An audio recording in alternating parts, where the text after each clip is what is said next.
Hello everyone, today is 11th of March, now it's 10 past 6 in the evening Moscow time. I'm Levan Gudadze and this is a new episode of Headlines, short summary of the news that I will talk about in little more detail on my Patreon page in the second news update of the day. And well, if by chance you are interested to support my small media project and my work, you can subscribe to my Patreon, link is in the description box and in the pinned comment. And well, let's go through some headlines now. And RIA Novosti's, first of all, RIA Novosti's report, according to which officers, high-ranking officers in Ukrainian armed forces are discussing removal of Zelensky from office, which is quite interesting. Of course, all the details in the second update. Also, RIA Novosti's report that German Chancellor Scholz reacted on recent statements of head of Catholic Church, Pope Francis, and who basically openly called Kyiv regime to raise white flag and start negotiations with Moscow to end hostilities. And well, Scholz reacted on these statements and said that he is not on the same page with the Vatican when it comes to dialogue between Moscow and Ukraine. What a surprise, what a surprise. And Scholz is not alone. Stoltenberg, head of NATO, also made a statement and said that capitulation is unacceptable. Capitulation of Ukraine is unacceptable and we will not bring the peace. According to him, well, these guys, by the way, are willing to fight against Russia with this proxy war until last Ukrainian, that's for sure. Moscow also reacted on statements of head of Catholic Church and spokesman of Russian president, press spokesman of Russian president, Dmitry Peskov, was asked about it, and he said that Russia shares the pontiff's desire for peace negotiations between Moscow and Kyiv.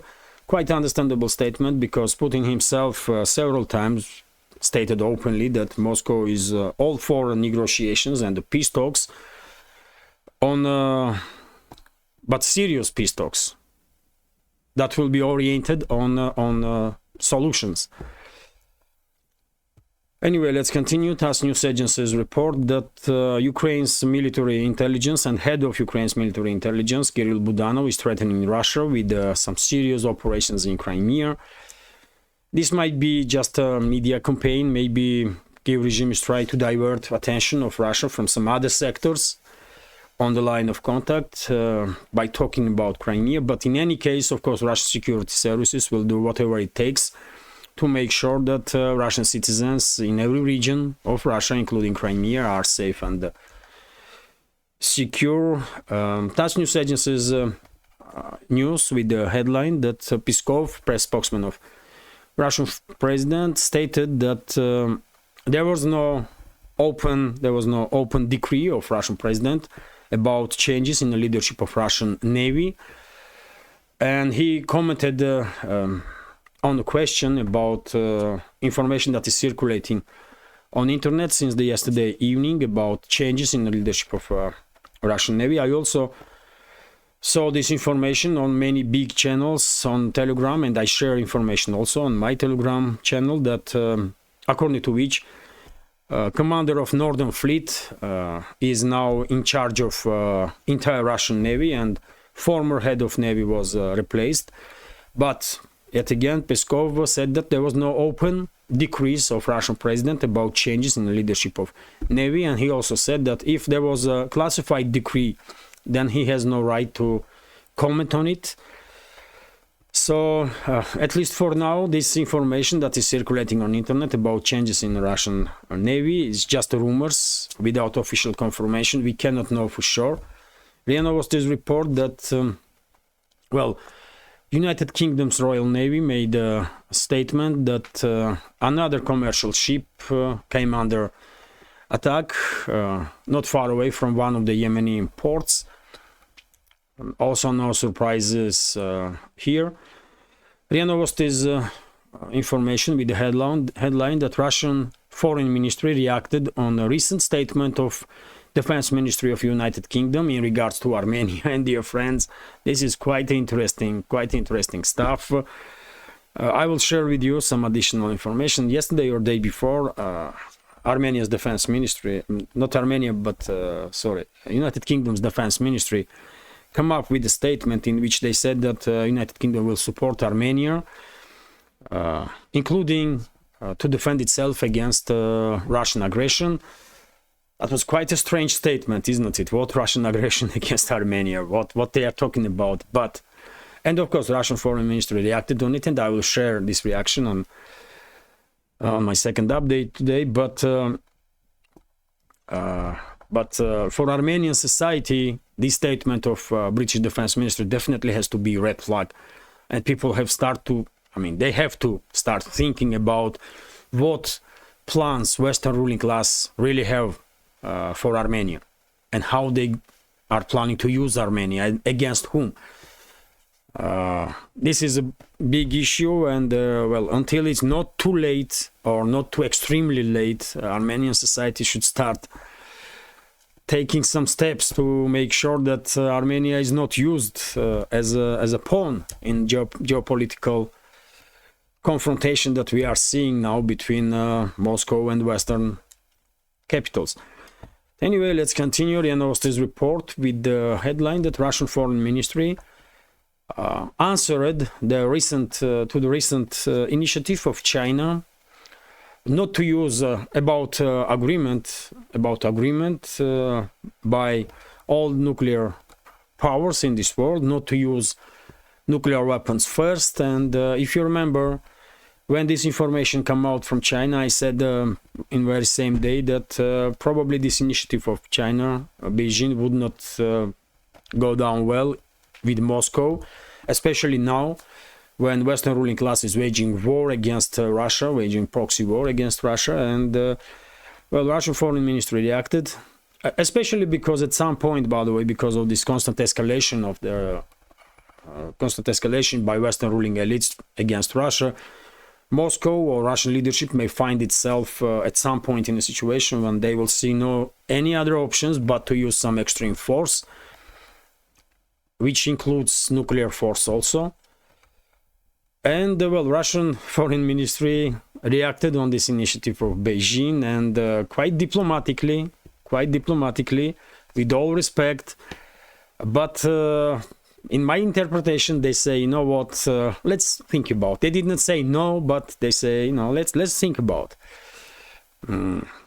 Which is expected, the reaction, absolutely. RIA Novosti's report with the headline that in Belarus large-scale military exercises have begun today.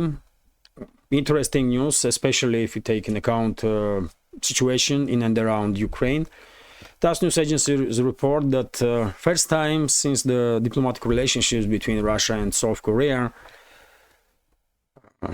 South Korean citizen was detained in Russia on charges of espionage. Quite interesting stuff. I guess this individual may be member of intelligence of South Korea. Who knows? This information is classified. I guess we only know that citizen of South Korea was detained, and if he has any connection, and probably he does, with South Korean intelligence, his name is he or she, I cannot say for sure, Paek Won-soon. Most likely Paek Won-soon sounds like a male's name, although I cannot be sure. But in any case, probably Seoul was trying to learn some more about recent activization of relationships between Moscow and Pyongyang, between Russian leadership and North Korean leadership. And this individual was quite unlucky, and he's detained now. RIA Novosti's report that according to Russian foreign intelligence, which probably also has spies all around the world, by the way. It's nothing surprising, really, and I don't think this incident with the South Korean spy gonna further, gonna make relationships between Moscow and Seoul any worse. Relationships already are not in a good place, but foreign intelligence services, that's what they do, man. They try to gather information all around the world in every possible country. So nothing special. It's just historically, this is the first time when South Korean citizen of South Korea was detained for espionage charges. That's what makes this news somewhat interesting, because the rest of it is just ordinary stuff. And anyway, to come back to this news, Russian Foreign Intelligence Service said that U.S. Secret Services, with cooperation with the Western IT companies, are planning to conduct cyber attacks on Russian early voting system. And well, here in Russia, as you know, from 15th to 17th of March, there will be presidential elections, and the system is in place to vote by internet. And well, probably, according to SVR, at least, Russian Foreign Intelligence, U.S. Secret Services and some IT companies will try to hack this system to create some disturbances here inside Russia.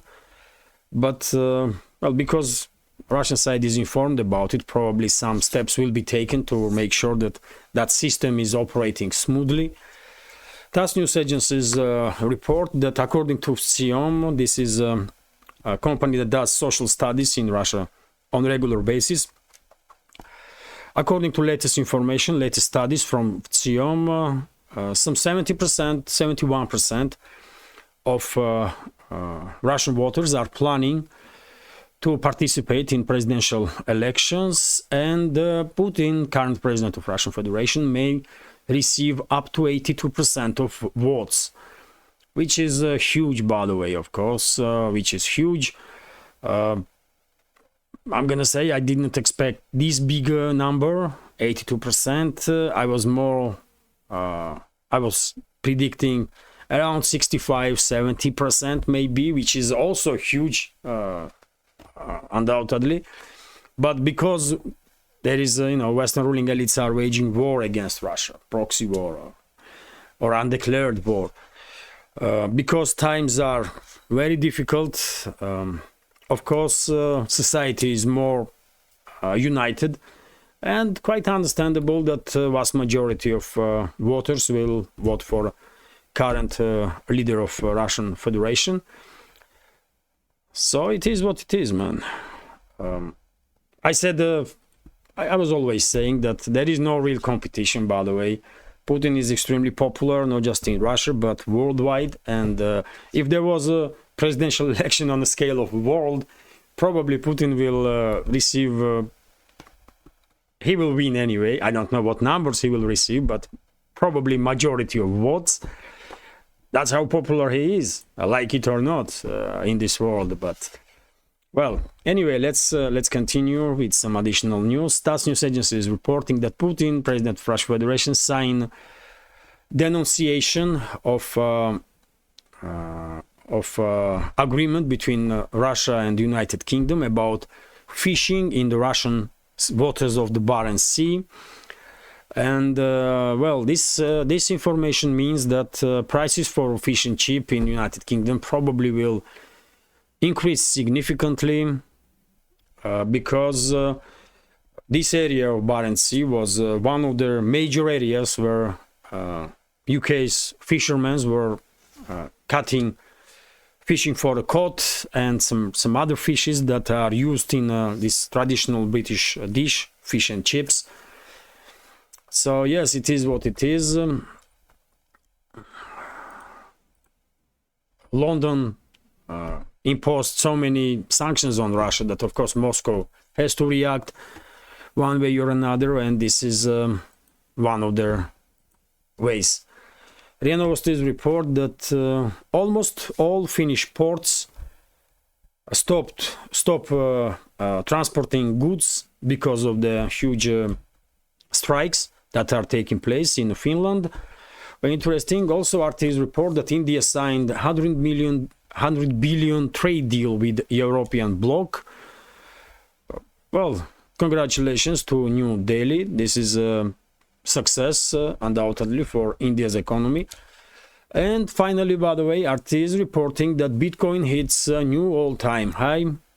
The leading cryptocurrency surged above 72,000 US dollar mark on Monday today, which is huge, isn't it? I mean, can you imagine how much money you would have if you would buy, like, I don't know, 100 Bitcoin, 200 Bitcoin, when this cryptocurrency was created? Just look how much it costs now. 72 grand, man. Unbelievable. And this information definitely highlights that world is moving away from traditional places of investment, and this is due to these cringer policies of the Washington, London, Brussels, I guess. It has something to do with this also. Maybe not necessarily this is just a single reason for increased attention towards cryptocurrencies, towards gold and some other commodities, but definitely these inadequate policies and sanction wars that Western ruling class is waging against everybody that they don't like. Of course, they are forcing also investors, potential investors, to distance themselves from European financial and Western financial and banking systems. And this is it for now. Hopefully you will find this short video somewhat informative, interesting and useful, and if so, please click that like button, leave some commentary just about any topic you like. More likes and comments will help to deal with the algorithm on both platforms, YouTube and Rumble, and will help to reach wide audience. And for very same reason, if you can, please share links to my videos or my channels with your friends on any of the platforms that you are actively using.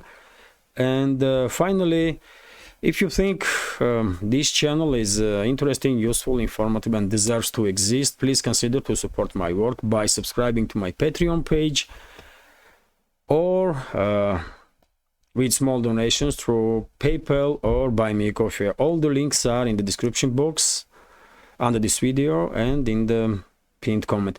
This is it for now. Have a great day and take care.